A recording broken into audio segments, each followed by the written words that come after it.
Power Rangers is a franchise that is no stranger to awesome crossovers. Some memorable and others that may have been forgotten. However, one of these crossovers has always fascinated me on how little it's remembered.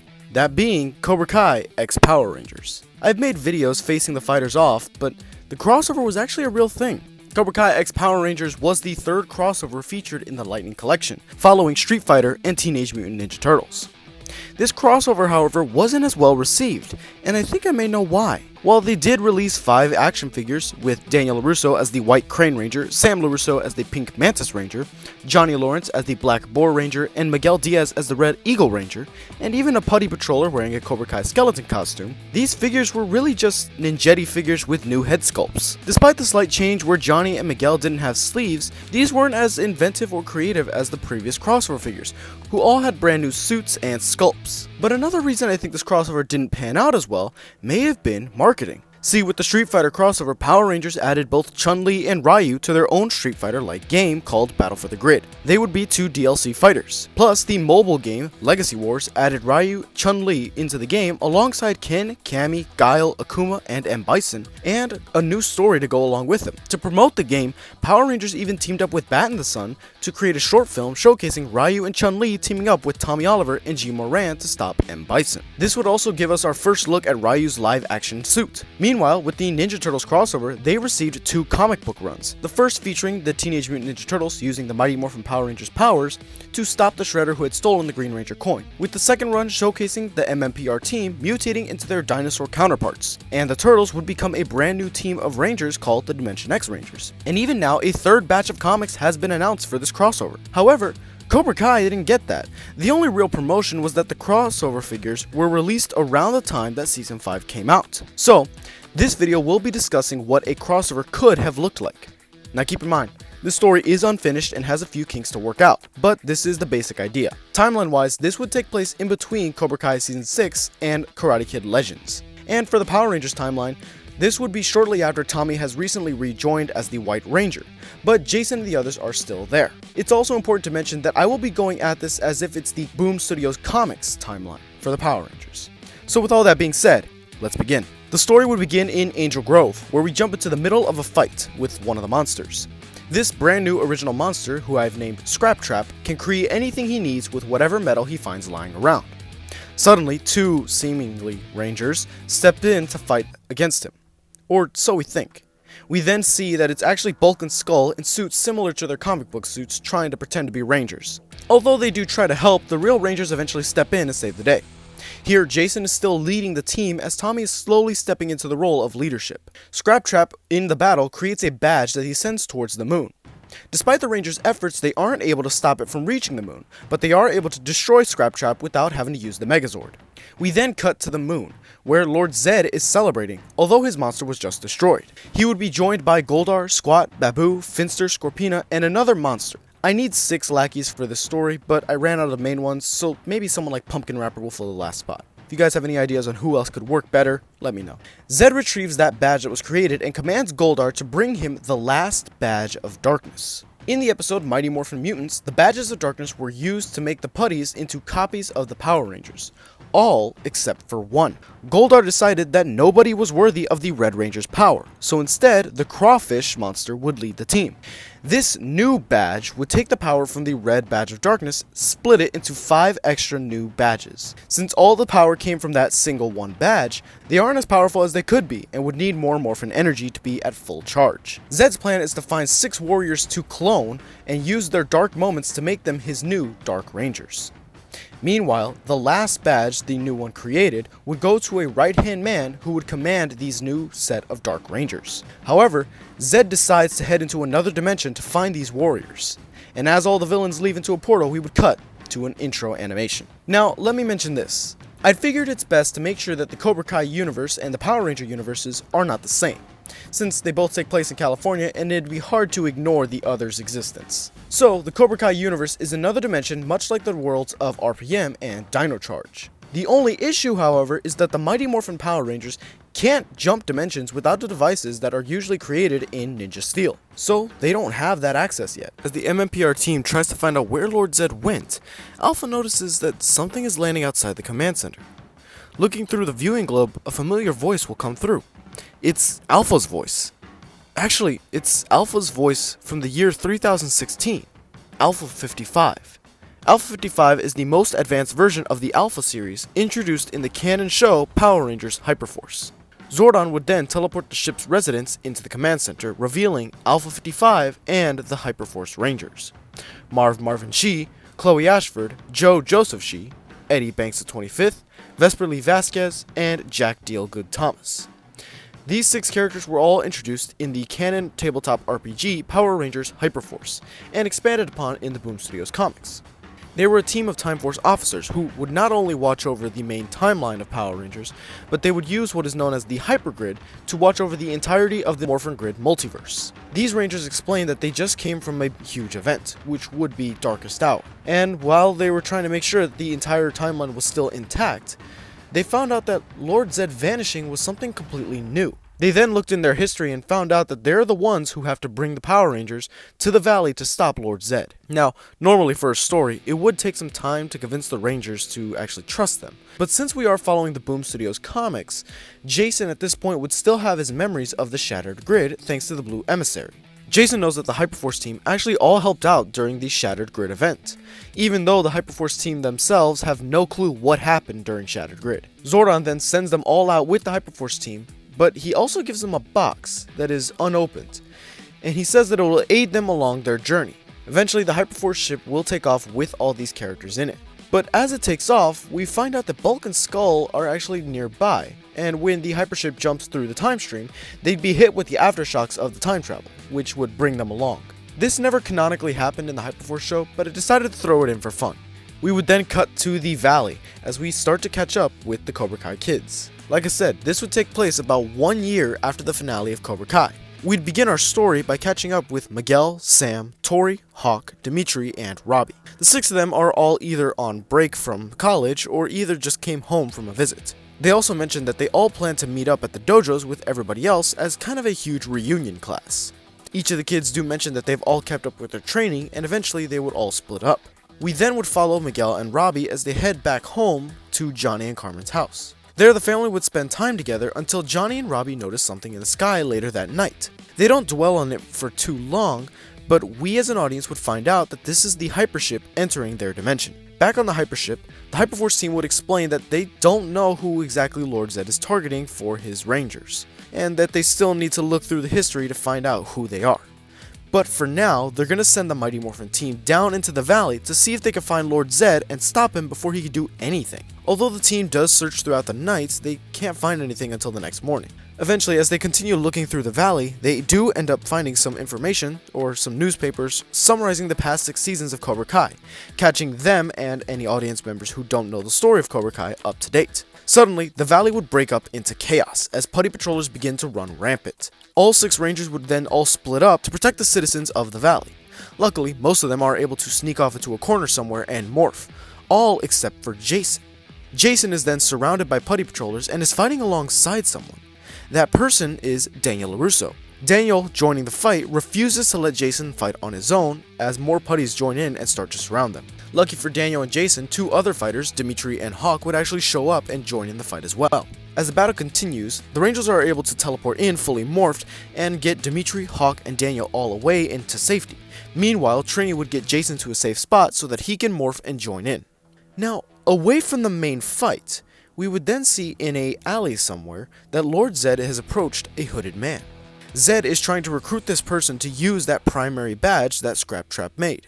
These two would have a smaller fight, but eventually Lord Zedd is able to convince this hooded figure to join him for his own revenge. Zedd would give him the badge as we see him start to power up, but we as an audience still have no clue who this character is. Cutting back to our main heroes, as the fight begins to calm down, the Rangers all would demorph and reunite with Daniel, Eli, and Dimitri, making sure that their identities are still intact. Daniel was very impressed with their skills as they all introduced themselves. Now, a fun little detail is that Eli and Dimitri would actually recognize the Putty Patrollers from the Mighty Morphin Power Rangers, which is a TV show they watched when they were younger. But since it's been a while, they don't really piece together who the Rangers' identities are yet. In Cobra Kai, it is confirmed that Power Rangers is a TV show in the universe, so Dimitri and Eli would have the idea to maybe go study up. As Dimitri and Eli leave, Daniel mentions that he was glad that Sam wasn't here during the fight and instead at the mall. The two groups eventually then split off, when the Hyperforce team finally chimes in. They explain they were able to find out who the 6 kids Lord Zedd will be targeting, and reveal that it's actually Miguel Diaz, Sam LaRusso, Dimitri Alexopoulos, Tori Nichols, Eli Hawk Moskowitz, and Robbie Keane. Billy and Zach quickly realize that they were literally just talking to Dimitri and Eli and try and chase them down. Jason then makes a plan to spread out and look for the rest of the kids. Kim follows Billy and Zach and heads towards the mall because she realized that Sam was Daniel's daughter. Meanwhile, Tommy, Trini, and Jason will all head out into the valley and try and find the rest of the kids. We then cut to Johnny teaching Miguel, Robbie, and multiple new students in the new Cobra Kai dojo. Jason and Tommy walk in and start to watch the class until Johnny calls them both out. Eventually, this leads to Miguel and Robbie sparring with both Jason and Tommy. Now, unknown to the Cobras, Tommy and Jason will both hold back and lose on purpose. Now, as the class continues, Trini will eventually walk in and notice that Tori walks in as well, and she's looking for Robbie. The 3 Rangers try to stick with their counterparts until the class ends and all have to split up. Jason follows Miguel, while Tommy and Trini try and follow Tori and Robbie. Meanwhile, at the mall, Billy and Zach head up to the 2nd floor, while Kim stays on the lower floor looking for Sam. Billy and Zach do find the Binary Brothers at the comic shop, and Eli is trying to convince Dimitri that the people that they just met were possibly the real Power Rangers, much to Dimitri's skepticism. The 4 begin talking, with Eli hinting that he might know what's going on, until strangely Kyler and Brooks both bump into them. The last time they interacted with these two, they thought they were all on good terms, which is strange because now Brooks and Kyler are acting like they were in Season 1, messing with both Eli and Dimitri, and now Billy and Zach. When Kyler and Brooks attack Billy and Zach, the 2 Rangers are able to beat them and defend themselves, much to Eli and Dimitri's confusion. As for Kimberly, she's able to find Sam, who's actually hanging out with Aisha as they head out to the mall door. Kim is able to introduce herself as someone who's interested in Miyagi-Do or Cobra Kai, and she's able to hang out with both of them for a little bit. Unknown to the Rangers, but shown to the audience, we find out that each of the monsters who followed Lord Zedd have each located one of the kids and all attack.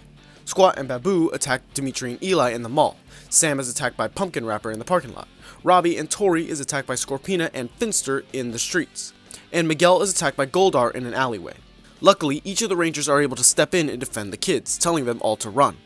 However, there is a pattern that will be shown throughout these fights, because the hooded figure that Lord Zedd had recruited will appear at each fight, and one by one blast each of the Mighty Morphin Power Rangers, causing their suits to pulsate, and then he will vanish. After being able to keep the kids safe, the team is able to unite and discuss a plan, and eventually they decide the best way to deal with this is to let the kids in on the situation instead of just trying to be guardian angels.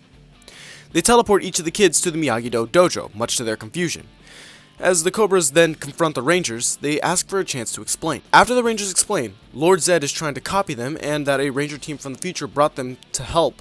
Most of the kids then decide that this sounds ridiculous and they decide to leave, much like the first episode of Mighty Morphin Power Rangers.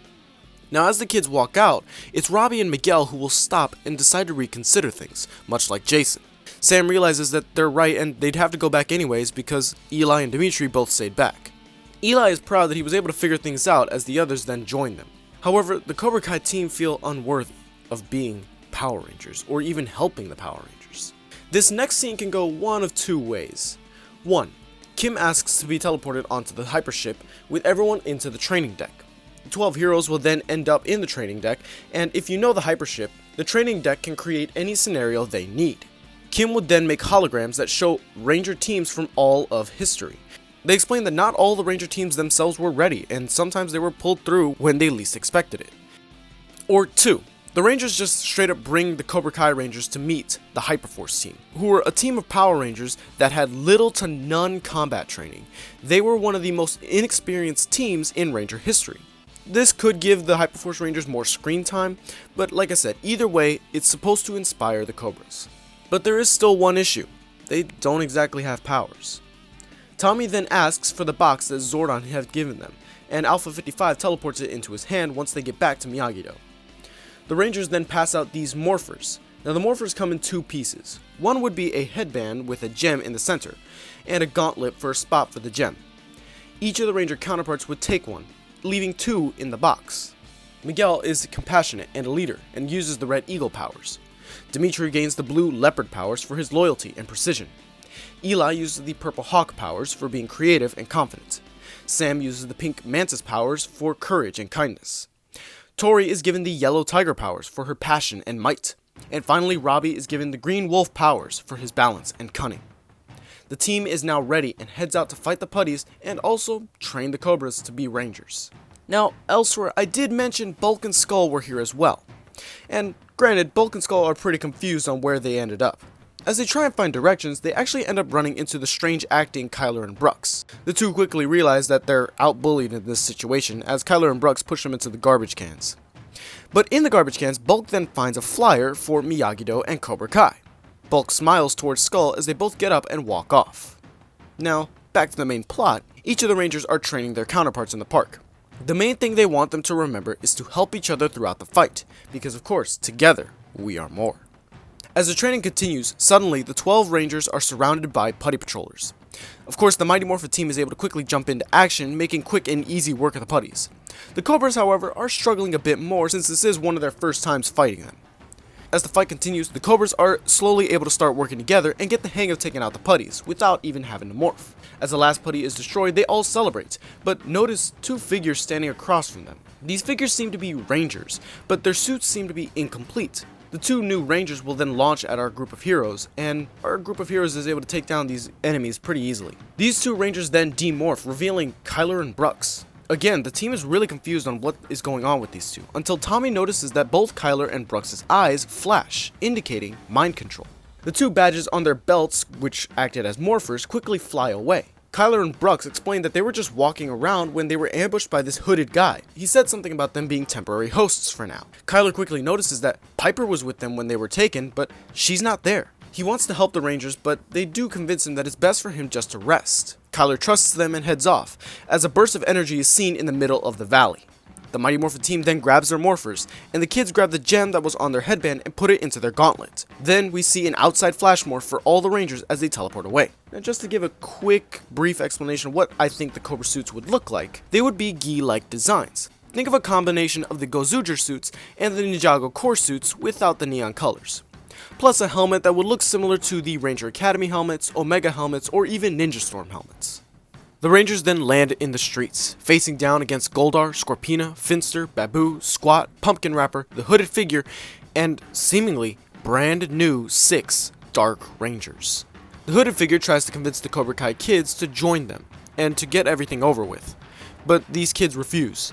These new Dark Rangers then reveal themselves to be Axel Kovacevic, Maria Alvarez, Diego Aguilar, Piper Ellsworth, Yoon, and Zara Malik, all with their eyes flashing.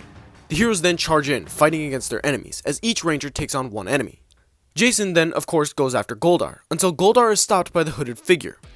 Goldar is told to fly away and finish the rest of the plan, and the Hooded Figure says something about the dojos as he fights against Jason.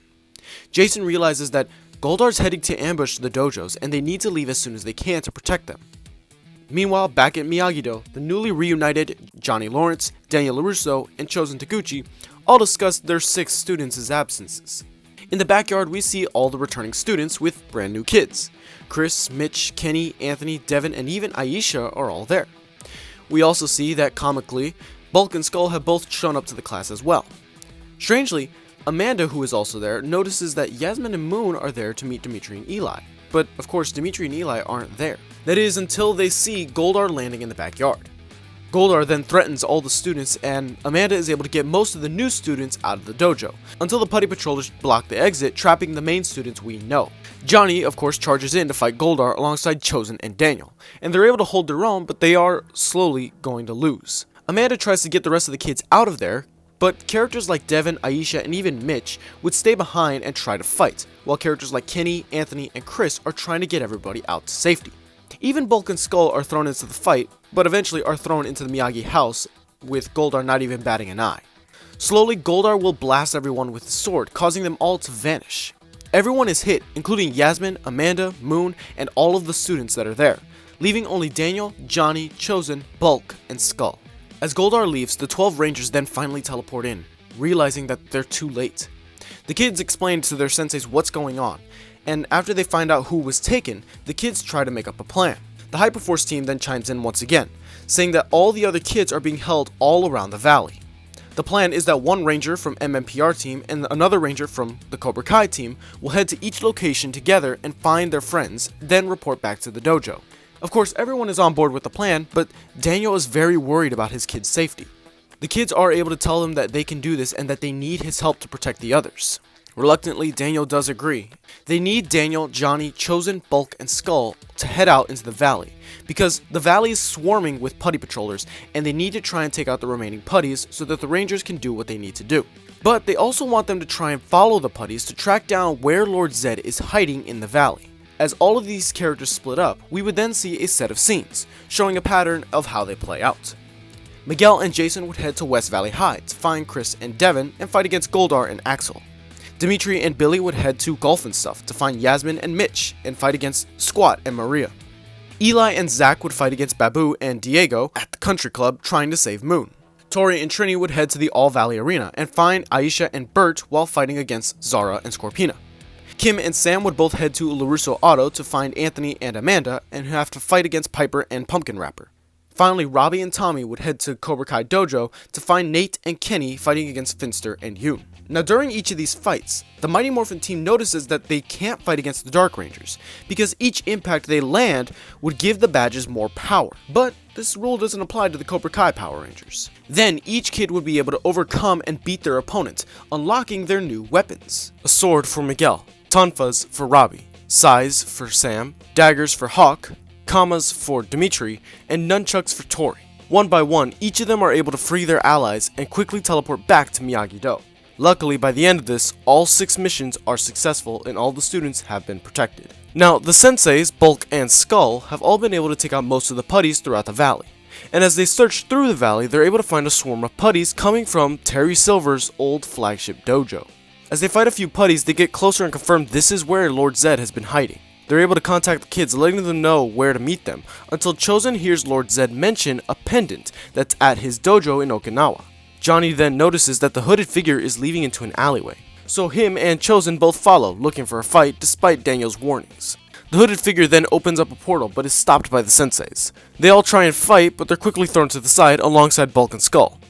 Johnny, Chosen, and Daniel all fight together until he blasts them down. In this fight, his hood comes off to reveal Sensei Wolf. Wolf goes into the portal and quickly escapes. The portal begins to close and it's pulling things in with it. Finally, the Rangers are able to show up and they're able to pull Bulk, Skull, and Chosen all to safety. However, Johnny and Daniel jump into the portal and follow Wolf as it closes. On the other end of the portal, Johnny and Daniel would end up in Okinawa and see Sensei Wolf heading towards Chosen's dojo. The two would then chase as Daniel remembers a shortcut. As Wolf enters the dojo, he would then find Kim Daeun, who is watching over the dojo, having just dismissed her students. Kim then defends the pendant as best she can, but like the other senseis, Wolf's additional powers would make him stronger than her. Wolf then goes for the pendant, only to be stopped again by Daniel and Johnny. The 3 of them all begin to fight, as Johnny is able to take the pendant. The pendant is revealed to be able to split into 8 pieces, as Johnny gives half of it to Daniel.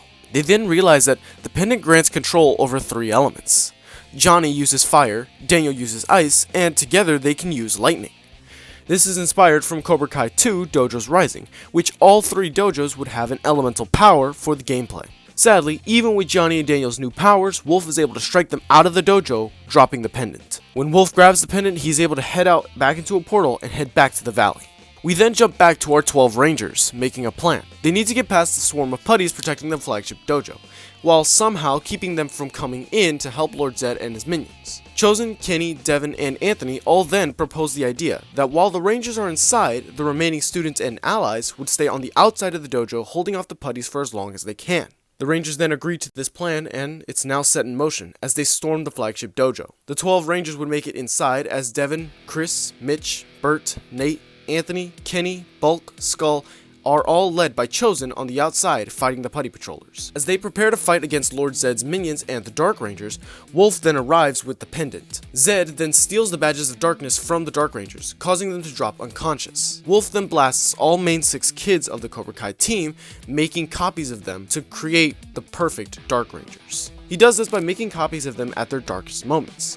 Miguel at the end of Season 1, Tori during Season 2, Hawk during Season 3, Robbie during Season 4, Sam from her nightmare in Season 5, and Dimitri while he was angry during Season 6. The pendant is there to solidify their instability, and Wolf gives each of them one piece of the pendant. The fight now begins as the Rangers fight all the monsters, and the Cobra Kais fight against their dark counterparts. Things aren't going well until the kids are able to unite with each other, remembering that despite their darkest moments, they've come through with each other and chose to do the right thing. This would unlock a final strike type move, much like in Cobra Kai Dojo's Rising or the first game. A flying tornado kick would be for Miguel.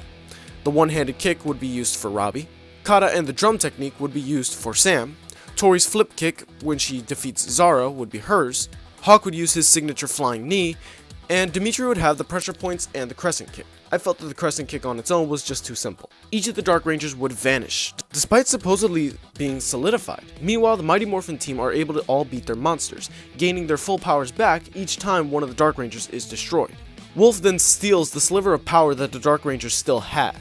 Him and Zedd blast all the Rangers, causing them all to demorph, and they go in for a final strike blast to destroy all of them. That is until another blast cuts through theirs, revealing Johnny and Daniel with the real pendant. The villains find out that Johnny and Daniel, before they were shot out of the dojo, were able to swap the real pendant out for a fake one, hence why the Dark Rangers were able to be defeated.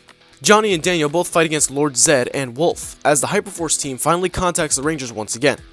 They reveal that they were the ones who were able to bring Daniel and Johnny back, and they even brought some more help. We'd cut outside to the dojo, revealing that Kim Dae-yoon, Mike Barnes, Stingray, Kyler, Brooks, Sean Payne, and more have all joined the fight thanks to the Hyperforce team. Even all the Dark Rangers would all wake up, thank the Rangers for saving them, and then join the fight outside. The Hyperforce Rangers also reveal that they're going to join the fight on the outside with the Putty Patrollers since, well, it's going to be too much for everyone. Jason and Miguel then stand up, leading their teams, as Daniel and Johnny then rejoin the group. The Rangers give Daniel and Johnny the last two morphers, the morphers of the White Crane and the Black Cobra. Daniel and Johnny then split the pendant into its 8 pieces, and pass one piece each to the main 6 Cobra Kai kids. We then see a 3-way split screen of the Red Rangers, calling out, "It's Morphin time." The Mighty Morphin team would have a morph similar to their original and a Once a Ranger version.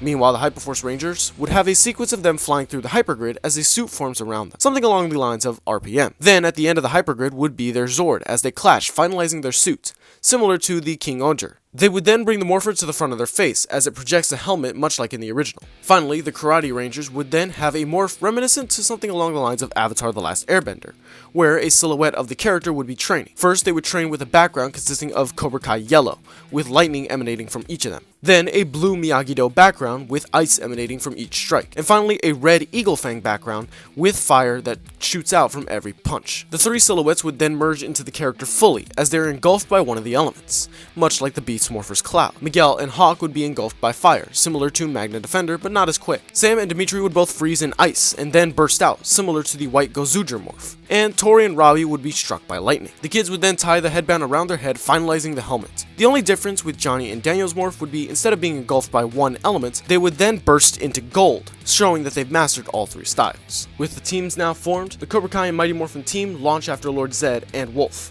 while the Hyperforce team leap from the hypership, fighting against all the Putty Patrollers. As time goes on, Wolf and Zedd quickly know that they're losing the fight, so Zedd makes a portal to escape. The 2 teams head in to follow until they're blocked by all of Zedd's monsters.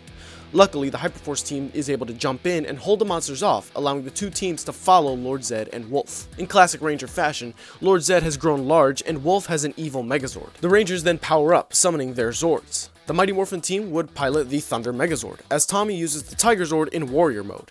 And as for the Karate team, the 6 kids would use their own Zords to form the Karate Megazord.